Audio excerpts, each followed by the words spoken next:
যদি কয় যে বিদেশীৰ ক্ষেত্ৰত হিন্দু মুছলমান কৰিব লাগে, ঈদৰ পিছদিনা কটন বিশ্ববিদ্যালয়ৰ সন্মুখত গৰুৰ মাংস কোনোবাই থৈ যাব নালাগে। গতিকে ইয়াত মাতিব নালাগে। প্লিজ ভূপেন হাজৰিকাৰ অসমত এইবিলাক কথা নালাগে। প্লিজ এক মিনিট না, আপুনি এইটো প্লিজ ভূপেন হাজৰিকাৰ তাত এইটো কথা নালাগে। অধ্যক্ষ ডাঙৰীয়া, এইটো আপুনি কি কৈ আছে? আপুনি প্ৰতিবেদনৰ পৰা উঠাই দিয়ক প্লিজ। প্ৰতিবেদনত এইটো সোমাব লাগিব। নাই নাই, ভূপেন হাজৰিকাৰ আলোচনা কৰোঁতে এইটো হ'ব নালাগে। আপোনাৰ এইটো হ'ব নালাগে, এটাও ৰেকৰ্ডত নাথাকে। মই ক'তো বনাই আনি কথাখিনি কোৱা নাই। আপুনি এনেকে ভূপেন হাজৰিকাৰ নামত সোমাব নালাগে। কিন্তু যিমান হিন্দু মানুহে দুখ পাইছে তেওঁলোককো নমস্কাৰ কৰক। সেইখিনিতো আপুনি কেতিয়াও নমস্কাৰ নকৰে। এই গোটেই বিতৰ্কটো ভূপেন হাজৰিকাৰ প্ৰস্তাৱটোত ৰাজনৈতিক কথা কোনে ক'লে? এতিয়া আপুনি কৈছে ভূপেন হাজৰিকা লেফটিষ্ট আছিল, আমিতো কোৱা নাই। কিন্তু ভূপেন হাজৰিকাই বিজেপি দলৰ টিকেটত ইলেকশ্যন উঠিছিলে। গতিকে গোটেই তেতিয়া ভূপেন হাজৰিকাক কম দামী বুলি কৈছিলে। নকৰিব। মই কোনেও কোৱা, মইতো একোৱে কোৱা। অখিল গগৈ, আজি আপুনি এইটো ক্ষমা খুজিব লাগে। Please take your seat. এইবিলাক কথা আপুনি খোল মাৰি এইবিলাক কথা আপুনি যে কয় কিবা টেপ আছে নে ফেচবুক আছে নে কি আছে? আপুনি যে মোৰ কিবা বায়'ডাটা লিখি আছে নেকি? আপুনি যে মোৰ নামতকে অদ্ভুত কথা কৈ দিয়ে। উলিয়াই আনক না কাগজখন, আলি আনক। খালি জয়ন্ত বৰুৱাৰ কাগজখন হ'ব নালাগে, ইমানে কথা। বাকী যি কাগজ আছে লৈ আহক। গতিকে মোৰ নামত কোট কৰি কথা নক'ব। সদনৰ যিটো এটা বাতাবৰণ যে ভূপেন হাজৰিকাৰ নামত এটা আলোচনা হৈছে, তাত কোন লেফটিষ্ট আছিল, কোন বিজেপি আছিলে, কোন হিন্দু, কোন মুছলমান, এই কথাৰ পৰা ওপৰত গৈ আজি আমি ইয়াতে সমবেত হৈছোঁ। ৰাজনীতি কৰাজনে পিছত মানুহক ক'ব নালাগে আপুনি ৰাজনীতি নকৰিব। যিজনে ৰাজনীতি আৰম্ভ কৰে তেওঁ পিছত ক'ব খোজে ইয়াত যোগেন মহানৰ পৰা আৰম্ভ কৰি বিমল বৰা, প্ৰশান্ত ফুকন, গোবিন্দ বসুমতাৰী সকলোৱে ভাষণ দিলে, ক'তোতো কোনো এটা শব্দ পলিটিকেল কোৱা নাই। গতিকে মই ভাবোঁ যে আমাক জ্ঞান এইটো কাৰণে নিদিব যে সকলো কথা ৰেজিষ্ট কৰা আৰু প্ৰত্যেকটো কথাৰ উত্তৰ মই দিমেই।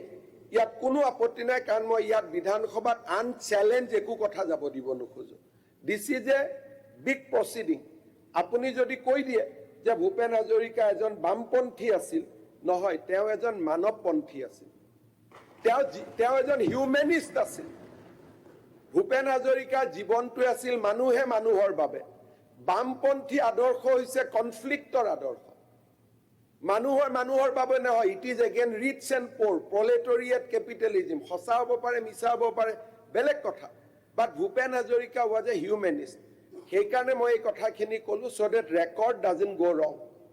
অসম বিধানসভাত ভূপেন হাজৰিকাই যেতিয়া ইলেকশ্যন খেলিছিল নাওবৈচাত, তেখেতে নিৰ্দলীয় প্ৰাৰ্থী হিচাপে খেলিছিল, তেওঁ কোনো পাৰ্টীৰ বেনাৰত খেলা নাছিল। আৰু আজিও ময়ো ক'ব খোজা নাই যে ভূপেন হাজৰিকাই গুৱাহাটীত কোন টিকেটত ইলেকশ্যন খেলিছিল। প্ৰয়োজন নাই, কাৰণ ভূপেন হাজৰিকা মানৱদৰদী, মানৱী, এজন সম্পূৰ্ণ পৃথিৱীৰ বিশ্বৰ মানৱ জাতিৰ হৈকে যুঁজ কৰা এজন ব্যক্তি বুলি ইতিমধ্যে সমাজে তেওঁক স্বীকৃতি দিছে। সমাজে তেওঁক এটা সেই নামেৰে তেখেতক জানিবলৈ, বুজিবলৈ চেষ্টা কৰিছে। সন্মানীয় সদন, ভূপেন হাজৰিকাদেৱৰ এই জন্ম জয়ন্তী উৎসৱ পালন কৰিবলৈ অসম চৰকাৰে এখন 50জনীয়া সমিতি গঠন কৰিছে। সেই কমিটিৰ প্ৰথমখন বৈঠক অনুষ্ঠিত হয় আৰু ৰাজ্য চৰকাৰে ইয়াত আমি কেইটামান বিশেষ কাম ডক্টৰ ভূপেন হাজৰিকাৰ জন্ম জয়ন্তী পালন কৰিবৰ বাবে আৰম্ভ কৰাৰ বৰ্ষটোত আমি কেইটামান কাম কৰিব খুজিছোঁ। তাৰ বিষয়ে মই পবিত্ৰ সদনক অৱগত কৰিব খুজিছোঁ।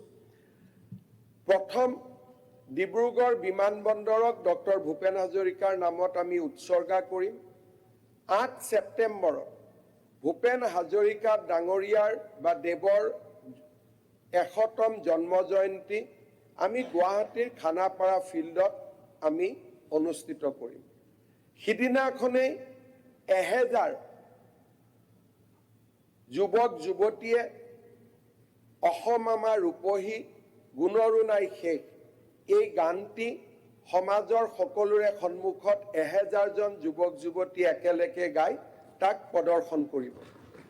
ইয়াৰ পৰৱৰ্তী পৰ্যায়ত ভূপেন হাজৰিকাৰ কৰ্মভূমি অৰুণাচল প্ৰদেশ তেওঁৰ জন্মভূমি বা তেওঁৰ শৈশৱত তাতে তেওঁ আছিলে আৰু পৰৱৰ্তী সময়ত পশ্চিমবংগ এই দুইটা স্থানতে আমি দুখন তেখেতৰ স্মৃতিচাৰণ সভা আমি অনুষ্ঠিত কৰিব খুজিছোঁ। তাৰ পৰৱৰ্তী সময়ত আমি মহাৰাষ্ট্ৰ বোম্বাইত য'ত নেকি তেখেতে প্ৰফেশ্যনেল কাম বৃত্তিগত সময় পাৰ কৰিছিলে আৰু বহুতো তেখেতৰ অনুগামী আছে আমি মুম্বাইত ভূপেন হাজৰিকাদেৱৰ স্মৃতিচাৰণ সভা এখন অনুষ্ঠিত কৰাৰ সিদ্ধান্ত লৈছোঁ। আৰু 2026 চনৰ 8 ছেপ্টেম্বৰৰ দিনা যেতিয়া এই জন্ম জয়ন্তী পালন এটা বছৰ সম্পূৰ্ণ কৰিব আমি নতুন দিল্লীৰ ভাৰত মণ্ডপমত সমগ্ৰ অসমীয়া মানুহে লগ লাগি ভূপেন হাজৰিকাৰ জন্ম জয়ন্তীৰ সামৰণি অনুষ্ঠান পালন কৰাৰ সিদ্ধান্ত লৈছোঁ। এই সময়ছোৱাৰ ভিতৰতে বানাৰস হিন্দু বিশ্ববিদ্যালয় যাৰ লগত ভূপেন হাজৰিকা প্ৰত্যক্ষভাৱে জড়িত আছিল তেখেতৰ নামত আমি এখন চেয়াৰ বিশেষকৈ ফক যি চং আৰু ফক কালচাৰৰ ওপৰত গৱেষণা কৰাৰ বাবে আমি এখন চেয়াৰ কৰিবৰ বাবেও আমি সিদ্ধান্ত গ্ৰহণ কৰিছোঁ। ভূপেন হাজৰিকাদেৱৰ নামত ইতিমধ্যে পোষ্টেল ষ্টাম্প নিৰ্মাণ কৰা হৈছে, পোষ্টেল ষ্টাম্প তেখেতৰ নামত আছে, কিন্তু আমি এই সময়ছোৱাত ভূপেন হাজৰিকাৰ নামত এটা মুদ্ৰা কইন্স ৰিজাৰ্ভ বেংক অফ ইণ্ডিয়াৰ দ্বাৰা এটা কইন্স আমি নিৰ্মাণ কৰিব খুজিছোঁ। ডক্টৰ